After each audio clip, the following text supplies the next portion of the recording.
Are you making huge bulky notes for UPSC prelims जिनको बनाने में तो बहुत टाइम लगता है, but when it actually comes down to revising them, it feels like reading the book again. ना ही उन्हें रिवाइज करने का मन करता है, ना ही उन्हें दोबारा पढ़ने का मन करता है, और वो इतने बल्कि और डिफिकल्ट लगते हैं कि मन करता है कि यार दोबारा बुक से ही पढ़ लो, and the entire effort seems wasted. Now, as somebody who has cleared UPSC and has always scored more than 100 marks in his prelims, let me tell you a note making technique that I used, जिसमें active recall inbuilt है, revision inbuilt है, और ना ही आपकी revision में ये help करते हैं, they also concise the material that you have to read efficiently. This is called the Cornell note making technique, and in this video I'm going to show you a live demonstration of how these notes can not only help you revise faster but also concise and make your material crisp so that you don't feel overwhelmed. Hello and welcome to Clarity for UPSC. I'm Dr. Shivan, and this video is about the Cornell note taking method. Normal notes में problem क्या होती है? The biggest problem is that those notes are made in a laborious format. आप देखोगे कि एक के बाद एक लाइनें लिखी हुई हैं और उन्हें पढ़ने का मन नहीं करता. Cornell notes change that completely. Let me show you a demonstration of how these notes work. Now, this is what these notes actually look like. Now, if you look at the screen, you might feel कि ये तो normally notes हैं. पर आपको पता है अगर मुझे इन notes को revise करना हुआ तो मैं क्या करूँगा? These are the UN conferences on environment. मैं सीधा इस कॉलम पे जाऊंगा, कहूंगा अच्छा स्टॉकहोम कॉन्फ्रेंस, ग्रेट, बैकग्राउंड क्या था, and now I start doing active recall. I will not read this side of the page. New body कौन सी बनी थी स्टॉकहोम कॉन्फ्रेंस में, कोई प्रिंसिपल्स आए थे क्या दो नए, और इम्पैक्ट ऑन इंडिया क्या था, and my revision is done. Now if you look at this page is organised in such a way कि टॉप पे यहाँ पर टाइटल है, लेफ्ट में there are something called Q question. I'll explain what this is. These are Q questions. And then finally, this is the actual notes that I make. अब देखो, जब भी मैं कोई नई चीज़ पढ़ता हूँ, let's say I'm reading about the Stockholm Conference, मैं यहाँ से नोट्स बनाना शुरू करूँगा कि अच्छा ये कॉन्फ्रेंस UN ने करवाई थी ऑन दिस डेट, इसके 75 ईयर्स कंप्लीट होने वाले हैं, सो of course very important, right. 5 जून को वर्ल्ड एनवायरनमेंट डे होता है, इसलिए 5 जून को एक कॉन्फ्रेंस हुई थी, इसका ऑफिशियल नेम ये था, बैकग्राउंड ये था, यूरोप में रिकंस्ट्रक्शन हो रही थी, यहाँ पर एक यूनाइटेड नेशंस एनवायरनमेंट प्रोग्राम को सेटअप किया गया जिसका हेडक्वार्टर्स नायरोबी में था, और इसमें दो प्रिंसिपल्स आए, प्रिकॉशनरी प्रिंसिपल और पोल्यूटर पेस प्रिंसिपल. मैं ये पढ़ रहा हूँ और पढ़ते पढ़ते मैंने ये नोट्स बनाए.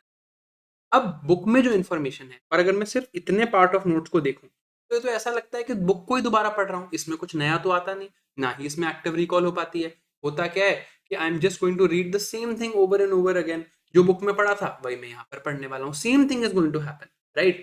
एंड अल्टीमेटली धीरे धीरे ये नोट्स इतने इतने बल्कि हो जाएंगे कि इनको दोबारा पढ़ने का मन नहीं करेगा. And that is where the Cornell University method comes in, because that method actually helps us understand how these notes are to be used. अगर आप यहाँ पर देखो, there is a line here, और यहाँ पर एक स्पेस अलग से एक अलग कॉलम में दी गई है. Now why is this space here? This space here is to account for cues. आपने ये नोट्स अपने बना लिए, आपने स्टॉकहोम कॉन्फ्रेंस के बारे में ब्रॉडली लिख लिया जो आपने लिखना है. यहाँ पर आपने क्यूज यूज किए, जैसे आपने स्टॉकहोम कॉन्फ्रेंस का यहाँ लिखा बैकग्राउंड, राइट, क्योंकि यहाँ पर बैकग्राउंड इन्फॉर्मेशन है. यहाँ पर एक नई बॉडी बनी थी, यूनाइटेड नेशंस एनवायरनमेंट प्रोग्राम, तो यहाँ आपने लिखा न्यू बॉडी. और यहाँ पर कुछ दो प्रिंसिपल्स थे, प्रिकॉशनरी और पोल्यूटर पेस, तो यहाँ आपने लिखा प्रिंसिपल्स. इससे इंडिया पे भी इम्पैक्ट आया था कि इंडिया ने दो नए एक्ट इंट्रोड्यूस किए थे, वाटर एक्ट और एयर एक्ट, तो आपने यहाँ पे लिखा impact on India. Now when you are revising, you just write, you just look at the column on the left. आप सिर्फ इस कॉलम को देखोगे और आप कुछ भी नहीं करोगे, राइट. तो अब मैं रिवाइज कर रहा हूँ, I will stop looking at this and just look at this column and go कि अच्छा यार बैकग्राउंड क्या था, याद करूंगा क्या था, बात खत्म. न्यू बॉडी कौन सी बनी थी, याद करूंगा अच्छा स्टॉकहोम कॉन्फ्रेंस में न्यू बॉडी कौन सी बनी थी, ये पूछा जा रहा है, राइट. एक्टिवली याद करूंगा. नहीं तो क्या करते हैं हम, नोट्स को ही दोबारा बार बार बार बार बार बार पढ़ते रहते हैं, और वो तो हमने देखा ही है कि उससे याद नहीं होता. But this is a very good method. इससे पूछा कि अच्छा न्यू बॉडी क्या बनी थी, याद किया अच्छा यार यूनाइटेड नेशंस एनवायरनमेंट. प्रिंसिपल्स कौन से दो आए थे, precautionary, polluter pays, impact on India. तो जब मैं फाइनली रिवाइज कर रहा हूँ, I will just read these 4 words and my entire revision is done. सीधा नेक्स्ट आएगी नायरोबी समिट. यहाँ पे ऑब्जेक्टिव, कमीशन, रिपोर्ट और कॉन्सेप्ट. ऑब्जेक्टिव क्या था, कौन सा कमीशन बना, रिपोर्ट कौन सी आई, और कॉन्सेप्ट क्या था. बस ये 4 चीजें याद करी और प्रीलिम्स के लिए आगे बढ़ गए. अब जनरली जो कॉर्नेल का पेपर होता है उसमें इस टाइप की 2 लाइनें होती हैं। You can use this, you can make this paper yourself, और you can also actually buy this paper, it's called Cornell sheet, right. उसमें जनरली क्या होता है कि टॉप पे आप टाइटल लिखो, यहाँ एक साइड पे ये वाला एरिया है, यहाँ पर आप मोस्टली सारे नोट्स लिखो, यहाँ पर आप क्यू क्वेश्चंस लिखो, और यहाँ पर आप बॉटम पे समरी लिखो। ऑल्दो मैं यहाँ पर बॉटम पे समरी लिखने के फेवर में नहीं हूँ, बिकॉज नोट्स ऑलरेडी एक समरी होते हैं।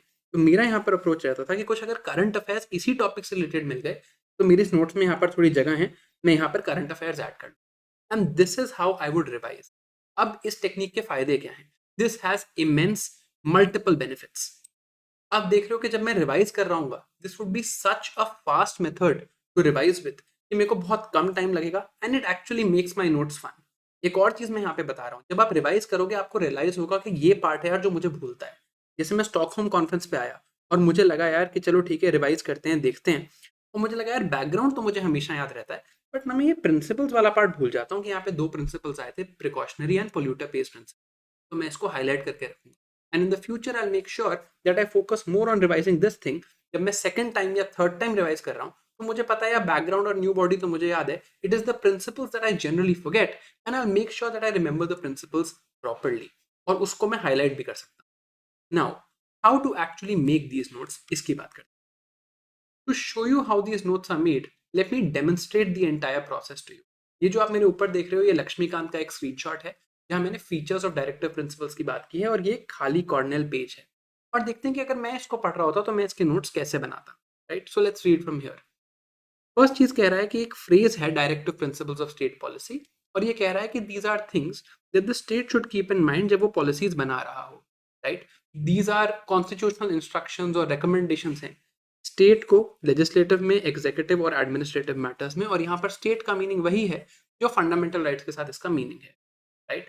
तो लेजिस्लेटिव और एग्जीक्यूटिव दोनों इंक्लूडेड हैं, और लोकल अथॉरिटीज वगैरह सब इंक्लूडेड।